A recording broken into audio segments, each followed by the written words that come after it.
आदरणीय दर्शक महानुभावहरू, म प्रस्तुत हिराबहादुर थापा र यो सिङ्गो समृद्धि तथा निर्माण बहसको टिमको तर्फबाट हार्दिक नमस्कार टक्राउन चाहन्छु।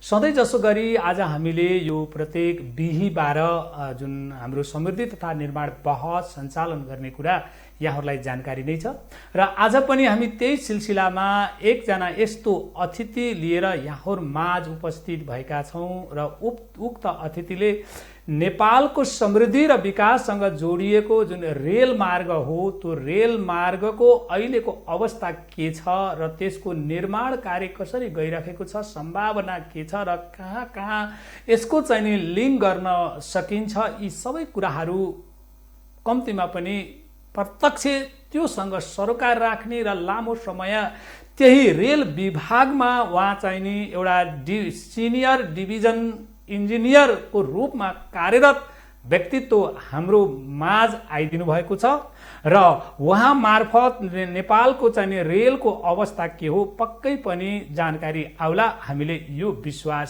गरेका छौँ। र उक्त व्यक्तित्व हुनुहुन्छ इन्जिनियर सिनियर इन्जिनियर प्रकाश उपाध्याय र मैले प्रकाश उपाध्याय सरलाई यस कार्यक्रममा हार्दिक स्वागत गर्दछु। स्वागत छ सर यहाँलाई। नमस्कार, धन्यवाद। मैले विगतमा रेल विभागमा काम गरेको थिएँ, त्यही कार्यको सिलसिलामा गरेका कामहरूको अनुभवहरू यहाँहरूको टेलिभिजन मार्फत सुनाउन पाउँदा मलाई अत्यन्त खुसी लागेको छ। पक्कै पनि सरले जुन खुसी हाम्रो टेलिभिजन मार्फत जुन खुसी व्यक्त गर्नुभयो, यहाँलाई पनि हामी धन्यवाद दिन चाहन्छौँ। र अब विशेष गरेर मेरो पहिलो जिज्ञासा यहाँलाई यस्तो रहेको छ, नेपालको विकाससँग जोडिएको, विकास र समृद्धिसँग जोडिएको रेल मार्ग अहिले एक खालको अभियानको रूपमा अगाडि बढेको छ र सबैका आँखा मन र तन त्यही खबर सुन्न र हेर्न तल्लिन्छन्। त्यहीसँग जिम्मेवार एउटा व्यक्तित्वको नाताले त्यसको निर्माण कार्य के कस्तो अवस्थामा छ भन्या जस्तै छ कि छैन, यहाँ भोगेको व्यक्तित्वको नाताले अलि प्रष्टसँग बताइदिनुहोस् न सर, यहाँले गरेको अनुभव। कुरा के हो भने अहिलेसम्मको अवस्थामा यो नै महत्त्वपूर्ण कुरा हो कि नेपालमा रेलमार्गको निर्माण प्रारम्भ भइसकेको छ। हजुर, धेरै अगाडि नै भइसकेको छ र अहिले भारतीय सरकारको सहयोगमा बनेको जनकपुर जयनगरमा रेल चल्ने अवस्थामा छ। मेची महाकाली पूर्व पश्चिम रेलमार्गको पनि निर्माण कार्य जारी छ। त्यसै गरी बहुप्रतीक्षित केरुङ काठमाडौँ रेलमार्गको लागि पनि पूर्व सम्भाव्यता अध्ययन सकेर अब सम्भाव्यता अध्ययन गर्ने भन्ने चीन सरकारसँगको सहमति भए अनुरूप सम्भाव्यता अध्ययन गर्न सुरु गर्नै लागेको बखतमा, टोली आउने नै बखतमा यो कोभिड-19 को समस्याले गर्दा चाहिँ त्यो काम अड्केको छ। त्यो पनि प्रारम्भ हुन्छ। त्यसै गरी वीरगञ्ज काठमाडौँको रेलमार्गको पनि पूर्व सम्भाव्यता अध्ययन सकेर त्योभन्दा अगाडिको काम प्रारम्भ हुने अवस्थामा छ। त्यही भएर अहिलेको अवस्थामा रेलमार्गको निर्माण कार्य अब केही अप्ठ्याराहरू, केही बाधा अडचनहरू आएर केही समय इच्छाइएको जस्तो समयमा नभए पनि त्यसले राम्रो गति लिएको अवस्था छ। अब मैले चाहिँ नि सरसँग यहाँले त भन्नुहुन्छ धेरै मिडियाहरूबाट यी कुराहरू पनि आइराखेका छन्, तर किन नेपाली जमातमा जनमानसमा तीन खालको विचार देखिएको छ। एउटा अत्यन्त उत्साहित अब भइहाल्छ कि जस्तो, एउटा समूहलाई त्यसको बारेमा वास्तै छैन, एउटा समूहलाई त्यो कुनै पनि हालतले हुँदैन भन्ने खालको विविध यस्ता चाहिँ टिका टिप्पणीहरू पाइन्छ। र यही सिलसिलामा त्यो एउटा चाहिँ समूहबाट यस्तो जिज्ञासा पनि आएको छ, यो प्रश्न चाहिँ नि सरलाई राखिदिनु पर्यो भनेर चाहिँ उहाँहरूले पठाउनु भएको छ। मैले त्यही कुरा चाहिँ यहाँलाई जस्ताको तस्तै मैले चाहिँ स्पेल गरेँ यहाँको अगाडि। रेलको खेल जालझेल मात्रै कि वास्तविकता नै आम दर्शकको सोचाइ छ, प्रस्ट्याइदिनुहुन्छ कि भनेर यो जिज्ञासा राख्नु भएको छ। यहाँ के भन्नुहुन्छ यसको बारेमा? अब यहाँ धेरै कुरा चाहिँ वर्तमान रेलसँग सम्बन्धित प्रश्नहरू होलान् तिनी। हजुर, मैले त करिब 2 वर्ष अगाडि नै रेल विभागमा मेरो आफ्नो जागिरको सिलसिला, लामो सरकारी जागिर सिलसिलामा रेल विभागमै गएर मैले टुङ्ग्याएको हुँ। जबसम्म काम जुन रूपमा चाहिँ काम भइरहेको थियो तत्कालमा र हाल पनि त्यसैको निरन्तरता भइरहेछ। हजुर यसमा चाहिँ मेरो अनुभवमा हजुर यहाँले पनि अघि नै भन्नुभयो विभिन्न प्रकारका टिका टिप्पणीहरू भइरहेछन्। हजुर त्यो हाम्रो समाजको बनौटको स्थितिले र विगतमा चाहिँ के भयो भनेर भन्दाखेरिमा कतिपय परिस्थितिमा राज्यले भनेको कुरा चाहिँ पुर्याउन नसकेको अवस्था थियो। हाम्रो विभिन्न समस्याहरू भए, द्वन्द्वका समस्याहरू भए, राजनीतिक अस्थिरताका समस्याहरू भए र राज्यप्रति जनमानसको अलिकति विश्वास घटेको कारणले गर्दाखेरिमा चाहिँ राज्यमाथिको विश्वास चाहिँ अलिक कम भएको कारणले गर्दा यो गफ मात्रै हो, हुन्न कि भन्ने चाहिँ अवस्था सिर्जना भएकै हो। हजुर त्यो सृजनालाई चिर्नलाई वर्तमान अवस्थामा चाहिँ अलिकति बढ्ता मेहनत गर्नुपर्ने हुन्छ, बढ्ता विश्वास दिलाउनु पर्ने हुन्छ। ती मेहनत र विश्वास भनेको अहिले भइरहेका कामहरूले देखाउनु पर्ने हुन्छ। यसकारण उहाँ जुन समूहले प्रश्न सोध्नुभयो उहाँहरूलाई चाहिँ मेरो के अनुरोध छ भने नेपालको परिप्रेक्ष्यमा र नेपालको परिप्रेक्ष्यलाई अन्तर्राष्ट्रिय रेलका नेटवर्कहरूलाई पनि सम्बद्ध गरेर जोडेर सँगसँगै जोडेर राखिनुपर्छ। त्यसरी रेलका सम्बद्ध नेटवर्कहरू पनि जोडेर चाहिँ हामीले काम गर्न थाल्यौँ भने नेपालमा रेलको भविष्य उज्जवल छ।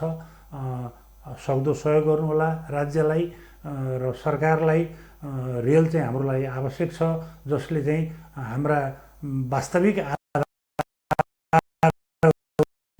आर्थिक आधारहरूलाई परिवर्तन गर्न सक्ने त्यसले गर्दाखेरिमा यो रेलको खेल पनि होइन, यो जालझेल पनि होइन, यो चाहिने यो गर्नै पर्ने कार्य हो र यो हुन्छ भन्ने यहाँको निष्कर्ष हो त त्यसो हो भने? होइन, अब खेल जालझेल भन्दा पनि बिचबिचमा आएका कतिपय क्रियाकलापहरू मन नपरेका कुराहरू बेग्लै कुरा होलान्। हजुर तर समष्टिगतमा हेर्दाखेरिमा नेपालमा रेल बन्नु आवश्यक छ। मुख्यतया हामीले अहिलेसम्म लिङ्क गरेका मेची महाकाली काठमाडौँदेखि रसुवागढी हुँदै केरुङ हुँदै चिनको प्रवेश भनौँ न, काठमाडौँबाट चिनसम्मको लिङ्क, त्यसै गरी काठमाडौँबाट भारतसम्मको लिङ्क, त्यसै गरी काठमाडौँबाट पोखरासम्मको लिङ्क, किनभने पर्यटनको कारणले गर्दा। त्यसै गरी पोखरा र काठमाडौँ दुईटै सहरको चाहिँ लुम्बिनीसम्मको लिङ्क, यति लिङ्क चाहिँ रेलको बन्नु जरुरी छ। किन जरुरी छ, म अब यहाँको प्रश्नलाई म अलिकति प्रस्ट्याउँछु। Please please sir. किन जरुरी छ भनेर भन्दाखेरिमा नम्बर 1 मेची महाकाली रेलवे भनेको चाहिँ के अरे ट्रान्स एसियन रेलवे नेटवर्कको एउटा अभिन्न अङ्ग हो।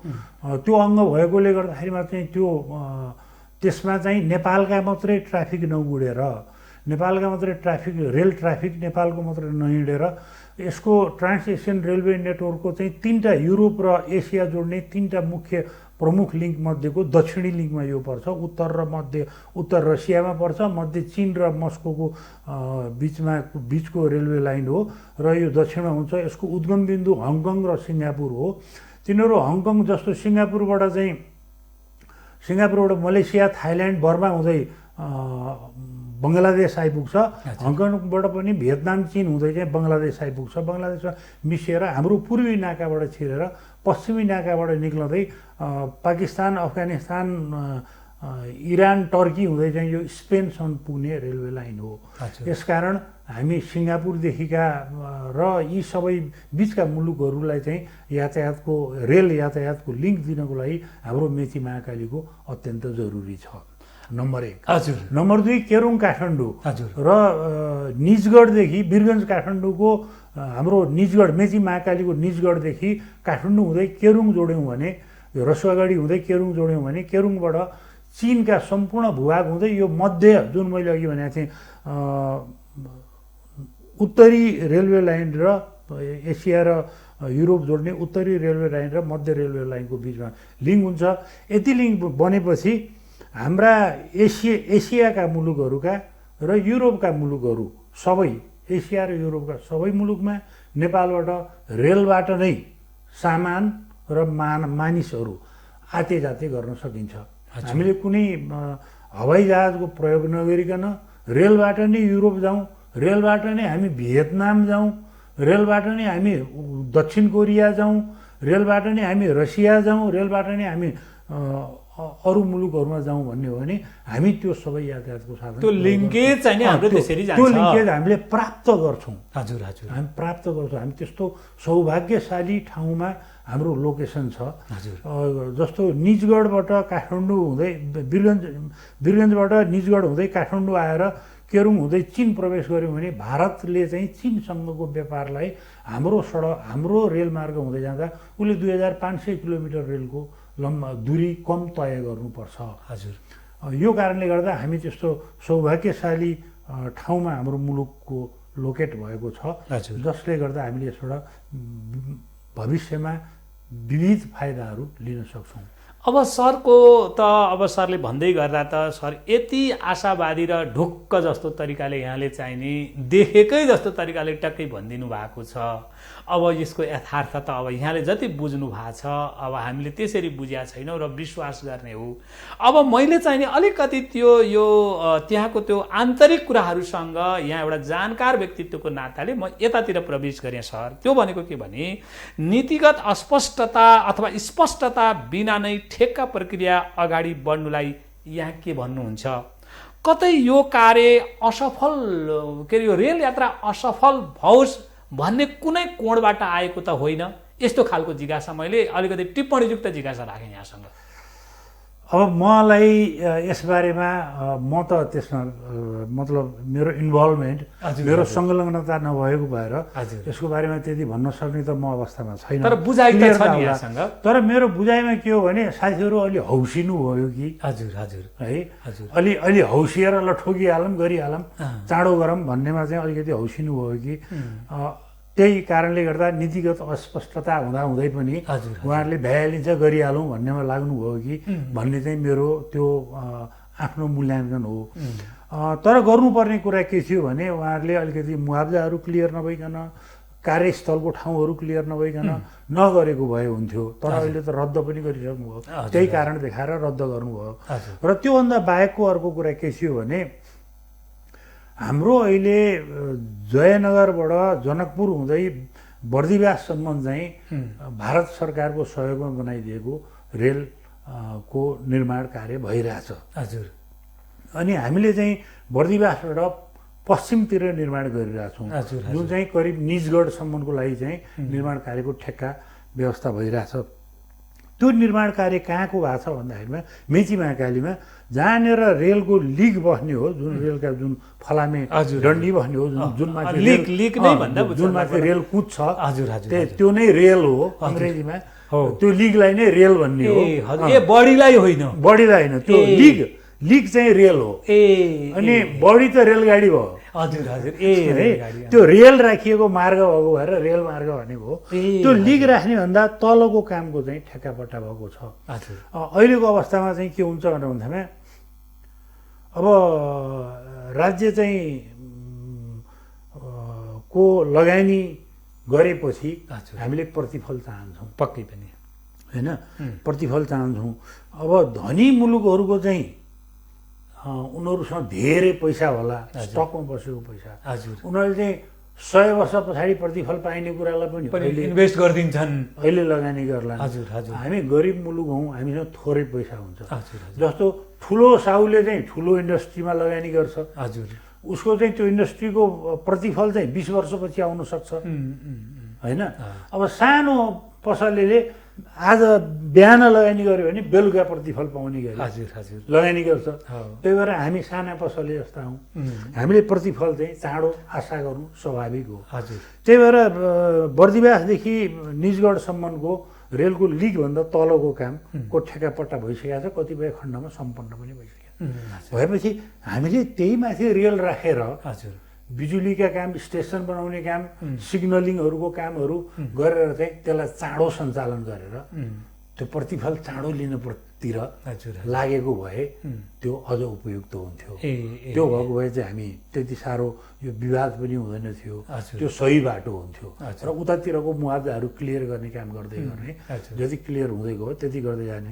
र विगतमा चाहिँ के गरिएको हो भने विगतमा प्लानिङ गरेको भने त्यही अनुरूप हो। हजुर जयनगरबाट बर्दिवास आउँछ, बर्दिवासबाट निजगढ हुँदै वीरगञ्ज जोडेपछि एउटा लुप इन्डियासँगको 2टा कनेक्सन, हजुर एउटा लुप रेल तयार हुन्छ र निजगढबाट काठमाडौँ आउनको लागि रेलको हेड बाटो पनि खुल्छ। हजुर हजुर निजगढबाट अगाडि बढ्ने काठमाडौँतिर बढ्ने बाटो पनि मिल्यो। हजुर। अनि बर्दिवासबाट पूर्वतिर गयो भने मेचीसम्म पुग्न पाइयो। हजुर मतलब जति लगानी गर्यो त्यति ठाउँमा रेल चलाउन मिल्ने हुँदै गयो, हजुर होइन? हजुर अनि त्यसै निजगढ पश्चिमतिर गयो भने काकड के अरे गड्डा चौकी महाकालीसम्म हजुर। पुग्न सकिन्छ। त्यो वेबाट सञ्चालन गर्ने भनेर मध्यबिन्दु छानेर 3-4वटा लिङ्क हुने भयो। भन्नाले निजगढलाई मध्यबिन्दु बनाइयो हाम्रो। मध्यबिन्दु मतलब बर्दिवासदेखि निजगढसम्म छानेपछि हजुर एउटा पछिल्ला काम गर्ने ठाउँ एउटा निजगढबाट पश्चिम नेपाल, हजुर एउटा बर्दिवासबाट पूर्व नेपाल, हजुर। 2टा भयो। एउटा निजगढबाट काठमाडौँ, हजुर हजुर 3टा भयो। हजुर 3तिर चाहिँ काम गर्न मिल्ने गरी, हजुर किनभने रेलको लागि चाहिने सामान त रेलबाटै ओसार्न पर्छ। अब सरले यो भन्दै गर्दाखेरिमा अब फेरि म त्यहीँनिरै चाहिँ नि यहाँ उ छ, यो पनि अलिकति जिज्ञासा नै हो। जस्तै अब रेल विभागका डिजीको ठेक्का सम्बन्धी कार्यशैलीप्रति तपाईँको धारणा के? यो पनि बुझाइदिनुहोस् है, उहाँले के भन्नुहुँदो रहेछ, राखिदिनुहोस् है यो प्रश्न भनेर पठाउनु भएको छ।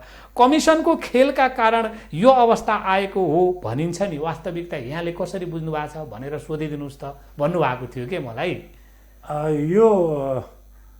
यो विषयमा अब त्यो ठेक्का सम्बन्धीको विषयमा चाहिँ मलाई त्यति जानकारी भएन। हजुर हजुर वास्तवमा भने, किनभने म त्यसमा संलग्न सम्बद्ध छैन है। हजुर हजुर मैले अलिकति किन यो लोकेसन उ गर्नुभयो भन्ने बारेमा चाहिँ हौसिनु भयो होला भनेर भने। हजुर त्योभन्दा बाहेक चाहिँ मलाई जानकारी भएन। भनेपछि यहाँको बुझाइमा जुन डिजीले गरेको अनि रेल विभागको जुन चाहिँ डिभिजन कार्यालयको डिजी जुन हुनुहुन्छ उहाँले गरेको कुराहरूलाई यो नियोजित तरिकाले गर्या हो कि नजानेर गर्या हो कि, जबकि चाहिँ लिङ्क त अटुट हुनुपर्ने हो नि, होइन र सर?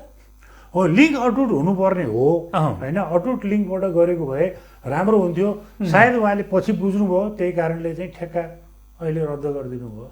भनेपछि अब चाहिँ नि त्यही यहाँले अगाडि जुन तरिकाले तपाईँको चाहिँ नि निजगढबाट काठमाडौँ अनि त्यस पछाडि पश्चिम नेपाल, पूर्वी नेपाल भने जुन एउटा चाहिँ नि एउटा जक्सन पोइन्ट भनौँ न जुन गर्नुभएको छ, अब चाहिँ नि त्यही रूपले जाला कि कसरी जाला, यहाँले के अनुमान गर्नुभएको छ एउटा अनुभवीको हिसाबले? अब जानुपर्ने हिसाब चाहिँ त्यही हो। हजुर है, जानुपर्ने हिसाब चाहिँ त्यही हो। किनभने अब त्यो एउटा कुरा के छ भन्दाखेरिमा काकडभिट्टा हाम्रो कतैबाट पनि रेल जोडिया छैन, भारतबाट पनि जोडिया छैन। हजुर हजुर है, हजुर। भारतबाट पनि जोडिया छैन।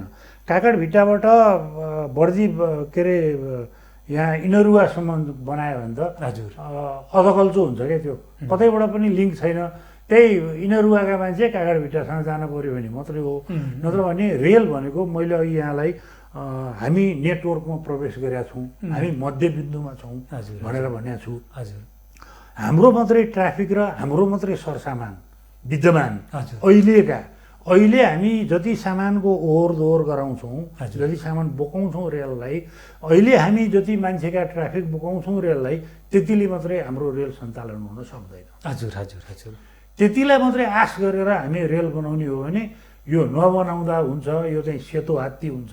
हजुर है, हामीले यो लिङ्क गर्ने भनेको हामीले इन्टरनेसनल जुन अगाडि सरले एउटा भिजनै प्रस्तुत गर्नुभयो, इन्टरनेसनल ट्राफिकलाई, इन्टरनेसनल गुड्सहरूलाई, ती सबै कुरालाई चाहिँ हामीले विचार गरेर यो रेलको चाहिँ त्यो हिसाबले हामीले अगाडि बढ्नुपर्छ होइन।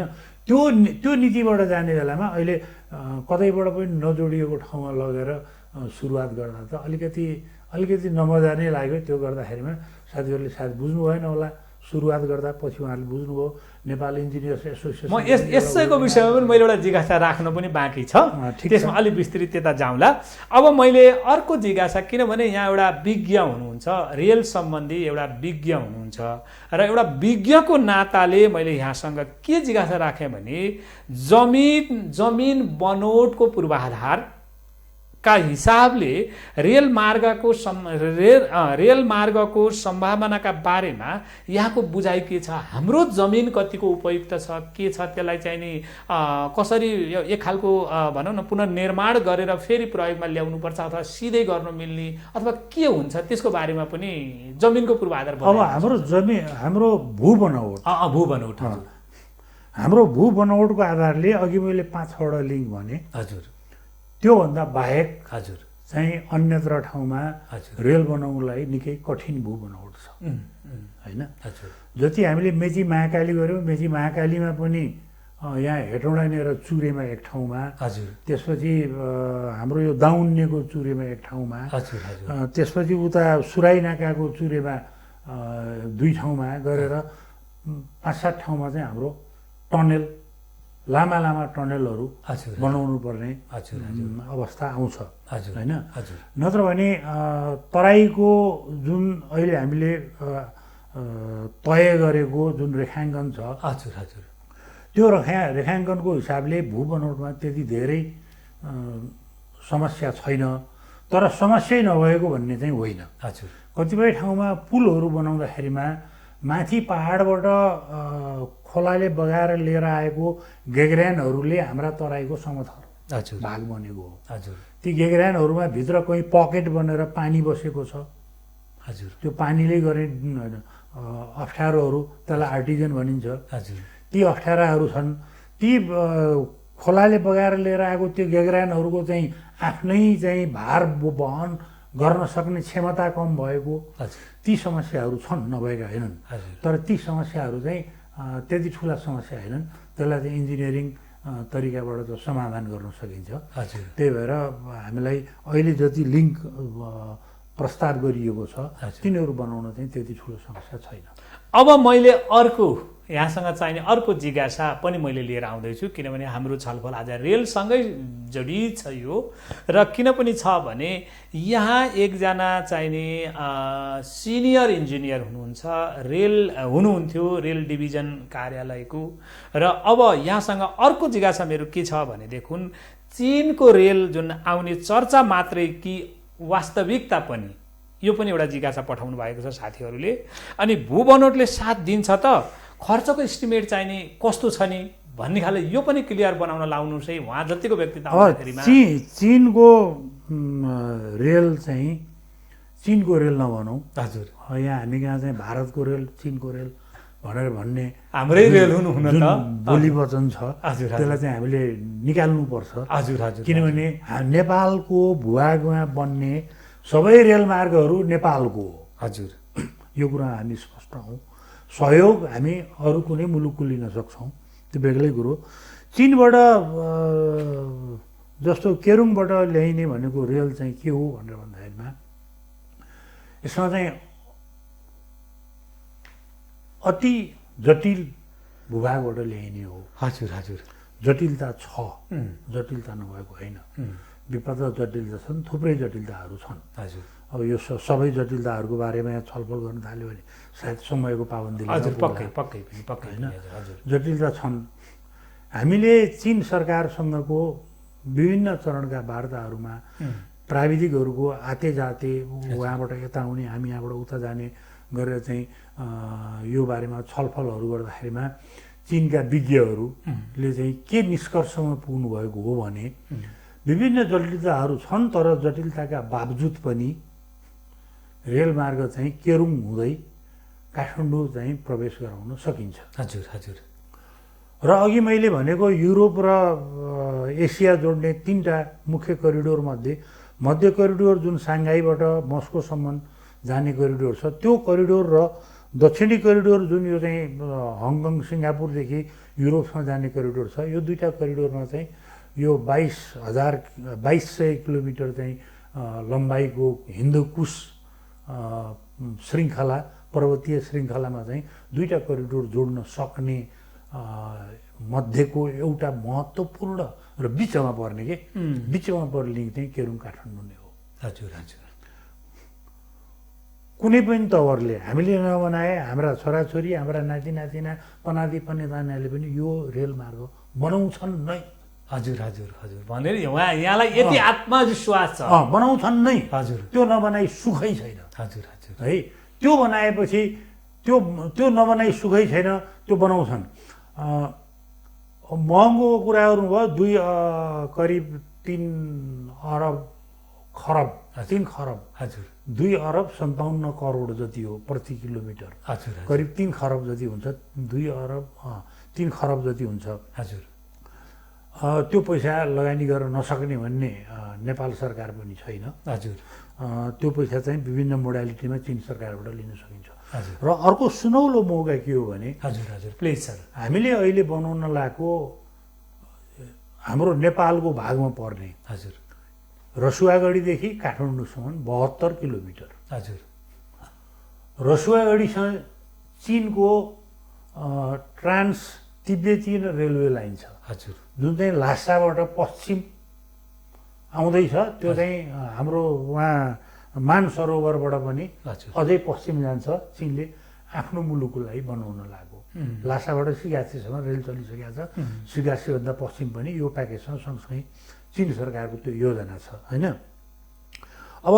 ट्रान्स तिब्बतीयन रेलवे लाइनको पाइकु ताल भन्ने केरुङभन्दा अझै उत्तर पूर्वमा पर्छ त्यो हजुर त्यो पाइकु तालदेखि रसुवागढी हाम्रो बोर्डरसम्म हजुर हजुर त्यहाँसम्म चाहिँ उनीहरूको त्यो ट्रान्स तिब्बतीयन रेलवे लाइनलाई छोडेर नेपालको लागि बनाउने हजुर हजुर नेपाललाई लिङ्क दिनको लागि बनाउने त्यो 100 किलोमिटर पर्छ हजुर हजुर है हजुर त्यो 100 किलोमिटर चिनले आफ्नो भूभागमा हाम्रो लागि बनाइदिँदैछ त्यसको लागि उसले हामीसँग केही क्लेम गर्दैन हजुर हजुर हजुर जिरो क्लेम है हाम्रो भूभागमा बन्ने त 72 किलोमिटर मात्रै हो होइन भनेपछि 172 किलोमिटरमा 100 किलोमिटर चिनले आफ्नो भूभागमा हामीसँग हाम्रो लागि हजुर हजुर उसले कुनै पनि पैसा क्लेम नगरिकन बनाउने हो जुन 72 किलोमिटर हाम्रो भूभागमा बन्ने हो त्यसको लागि फाइनेन्सियल मोडालिटीको बारेमा कहिले कति लगानी गर्ने भन्ने मोडालिटी तय हुन बाँकी नै छ हजुर हजुर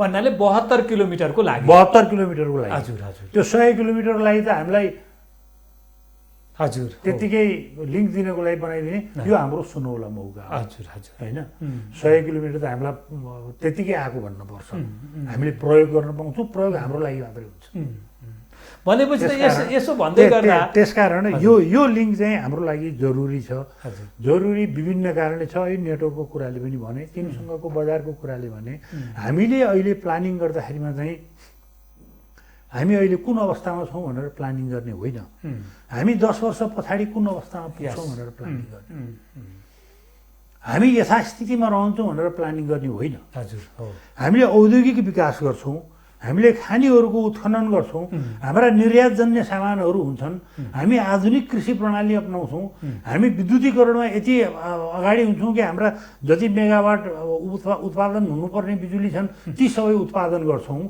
र हामी समृद्ध हुन्छौँ हजुर हामी समृद्धको बाटोमा अगाडि बढ्छौँ र हामी निकासजन्य सामग्रीहरू चाहिँ उत्पादन गर्छौँ हाम्रा यति धेरै सिमेन्ट खानी यहाँले नि भनौँ अहिले होङ्सी सिमेन्ट हजुर हजुर बनिरहेछ त्यसपछि एउटा मलैखुमा अर्को सिमेन्ट खानी सिमेन्ट कारखाना बन्दैछ यो दुईवटा सिमेन्ट कारखाना सम्पन्न भएपछि हामी कहाँ सिमेन्ट फालाफाल हुन्छ हामीले निकासी गर्नुपर्छ हजुर हजुर होइन धवादीमा अहिले फलाम कारखानाको उत्खनन भइरहेछ त्यो फलाम कारखानाले उत्पादन सुरु गरेपछि हाम्रो फलाम चाहिँ निकासी गर्नुपर्ने हजुर हजुर होइन त्यो बेलामा त हामीलाई चाहियो नि हजुर रेलमार्ग हजुर होइन त्योभन्दा बाहेक हामी इन्जिनियरिङ समुदायमा धेरैचोटि छलफल भइरहेछ हाम्रा यी वातावरणलाई नकारात्मक असर नपार्ने खाले होचा पहाडहरू अग्ला पहाडको काखमा भएको होचो पहाडहरू काट्न मिल्ने पहाडहरू जसलाई चाहिँ हामीले काटेर त्यहाँ भएको ढुङ्गा माटोहरू पनि निकासी गर्न सक्छौँ हजुर हजुर हजुर कुन त्यसैको लागि आवश्यक देशहरू पनि त छन् हो केही नपाएर हैरान उहाँ बङ्गलादेशले नै भनौँ न इँटालाई पोलेर कालो बनाएर त्यसले चाहिँ बाटो निर्माण गरिरहेको छ भन्नाले माटो पोलेर कालो बनाएर त्यसलाई ढुङ्गाको रूप दिएर बनाइरहेछ भनेपछि हामी कहाँ भएको एकदम ओरिजिनल ढुङ्गा होइन हाम्रो त्यहाँ इन्जिनियरिङ फिजिकल प्रपर्टिजहरू हुन्छन् एलए भन्ने हुन्छ एआइबी आइसिबी भन्नेहरू हुन्छ त्यो सब बट्टामा प्याक गरेर चट्ट लेखेर यो क्यापेसिटीको हाम्रो भनेर निकाल्न सक्छौँ होइन हामीले अर्जेन्टिनाको धनिया खान्छौँ रे, अहिले हामीले खाने धनिया अर्जेन्टिनाको हो रे। हाम्रो सिमेन्टले अर्जेन्टिनामा फुटबलको स्टेडियम बनोस् न। हजुर, हो त्यो पनि त्यहाँको धनिया खान्छौँ भने हामी स्टेडियम बनाउँछौँ। हामी स्टेडियम बनाउन सिमेन्ट किन निकासी गर्न सक्दैनौँ? हजुर, सक्छौँ। हो हो हो त्यहाँको धनिया यहाँ आउँछ भने यहाँको तपाईँको सिमेन्ट त्यहाँ किन जाँदैन? हो, एक्ज्याक्टली। हजुर, अब ठिक छ, सरले जुन खालको एउटा सम्भावना देखाउनु भएको छ, मैले यो जुन चाइनाको जुन साइडतिर उत्तरी भाग अलिक कठिन छ कि भन्ने खालको तारानिधि भट्टराई सर जुन एउटा उहाँ जोलोजिस्ट हुनुहुन्छ, उहाँसँग पनि मैले यही समृद्धि तथा निर्माण बहसमा मैले यो यस्तै संवाद चलाइसकेको छु। भू बनोटको हिसाबले सरल चाहिने त्यति होइन, तर त्यहाँबाट गर्नै नसकिने चाहिने होइन, त्यो चाहिने त्यहाँको चाहिने ल्यान्ड स्ट्रक्चर चाहिने मैले पनि स्टडी गरेको छु भन्ने खालको कुरा उहाँले पनि गर्नुभएको थियो कि सर। अब मैले चाहिने यहाँसँग अर्को जिज्ञासा, फेरि थोरै टिप्पणीयुक्त जिज्ञासा छ र यहाँले पनि अगाडि ल्याउन लाग्नु भएको थियो एकैछिन है भनेर मैले यता म अलिक उत्तरतिर लागेँ। अब फेरि म यता फर्कँदैछु। जस्तै रेलको लिक यहाँले पनि अगाडि पनि उठाउनु भएको थियो। रेलको लिक अटुट हुनुपर्ने होइन र? जस्तै किन फटेङ्ग्रा झैँ बर्दिवासबाट इनरुवा हुँदै काँकडभिट्टा पुगेको अनि अविश्वास सिर्जना गर्नको लागि त होइन भन्नाले चाहिँ नि त्यहाँ त धेरै विवादहरू जन्मिन्छ, त्यही विवादमा फसाउनको लागि इन्टेन्सनली त्यसो गरिएको त होइन। मैले यसरी चाहिँ नि यहाँको बुझाइ के छ, यसरी मैले अलिकति भनौँ न क्रिटिकल एउटा चाहिँ नि सम्भावित क्वेसन यहाँ माथि हो। रेलको लिक अटुट नै हुनुपर्ने हो। हजुर, अटुट हुनुपर्ने हो। अटुट नभएर त्यो जुन यहाँले भन्नुभएको उफ्रेको फटेङ्ग्रा नै उफ्रेर फटेङ्ग्रा चाहिँ उफ्रेको बर्दिवासबाट एकैचोटि इनरुवा पुगेर इनरुवाबाट काँकडभिट्टा जोडिँदैछ। हजुर, यो एउटा अनुभव हो। हजुर, नेपालको पनि निर्माणको, रेल मार्गको निर्माणको, सडक मार्गको निर्माणका कहानीहरूमा एउटा गल्तीहरू, मिस्टेक भएका कुराहरू पनि अनुभव हुन्छन्। उहिले एकचोटि के थियो भने पश्चिममा स्याउलेदेखि डोटी, सिलगढी डोटीसम्म जोड्ने बाटो कालो पत्रे थियो। धनगढीदेखि, धनगढी भन्दा त्यहाँ कहाँ गोदावरी भन्ने ठाउँ थियो, गोदावरीदेखि उत्तर स्याउले भने डडलधुरा नजिक हो। गोदावरीदेखि उत्तर स्याउलेसम्मको बाटो चाहिँ यत्र खाल्डाहरू भएको, भडखालो भएको, खाल्डा भएको। उता पुगेपछि कालो पत्रे छ, यता चाहिँ खाल्डा भडखाला भएकाहरू थिए। यी त्यो एउटाबाट सडक निर्माणले, सडक विभागले पनि केही ज्ञान लियो, केही सिक्यो। पहिला अगाडिको बाटो बनाउँदै गयो भने अलि सुविस्ता राम्रो हुँदै जान्छ भन्ने यो एउटा गल्ती जुन सच्चिसकेको छ। होइन, गल्ती हुन थालेको थियो तर त्यो सच्चियो। गल्ती हुन थालेको कुराबाट भविष्यमा शिक्षा लिने काम हुन्छ। यस्तो गल्ती अनि मैले यहाँसँग भन्ने कुरो चाहिँ मैले यहाँसँग के गरेँ भने कतिपय यस्तो हुँदो रहेछ क्या सर, जस्तै कसैले गल्ती नजानेर गर्छ, नजानेर गल्ती गरेको लागि त्यसले दोहोऱ्याउँदैन। कसैले गल्ती तपाईँको चाहिने जानेर तपाईँको चाहिने गर्छ, जानेर पनि गल्ती गर्छ, इन्टेन्सनली पनि गल्ती गर्ने, त्यहाँनिर चाहिने अलिकति त्यो दुर्नियत राखेर पनि गल्ती गरिदिने बानी छ भनेपछि यो खालको कतै यहाँले यो भित्र दुर्नियत देख्नुहुन्छ कि देख्नुहुन्न? ती सबै मेरा मित्रहरू हुन्। मैले त्यसको बारेमा टिप्पणी नगरौँ होला। दुर्नियत चाहिँ त्यहाँ छैन। अलिकति कुनै मिस्टेकले, कुनै नजानेर गल्ती भयो होला। सबै मित्रहरूको बारेमा त्यसरी साह्रो टिप्पणी गर्नु उपयुक्त हुँदैन। अब म अन्तिमतिर छु सरसँग, मेरो यो अन्तिम जिज्ञासा हो सरसँग। जस्तै पूर्वाधार जस्ता विकास कार्यको आन्तरिक तयारी, अध्ययन र अनुसन्धान बिना नै हुने गरेको हामीले चाहिने पाउँछौँ। यस्तो सधैँभरि किन हुन्छ सर? कम्तीमा पनि यस्ता पूर्वाधार भनेका देश विकासमा ठुलो भूमिका खेल्न सक्ने गेम चेन्जर प्रोग्रामहरू हुन्छन्, तर त्यसलाई चाहिँ नि अध्ययन पनि नगरिदिने, आन्तरिक समस्याहरू के आउँछ भनेर हेर्दा पनि नहेरिदिने, अनि अनुसन्धान पनि तपाईँको चाहिँ नि अलि प्रशस्त अनुसन्धान पनि नगरिकन हचुवाको भरमा तपाईँको चाहिँ नि आए आप गए झटारो भन्छन्। अर्थात् अर्थभन्दा पनि उल्फाको धन फुपूको श्राद्धे भन्ने चलन पनि छ।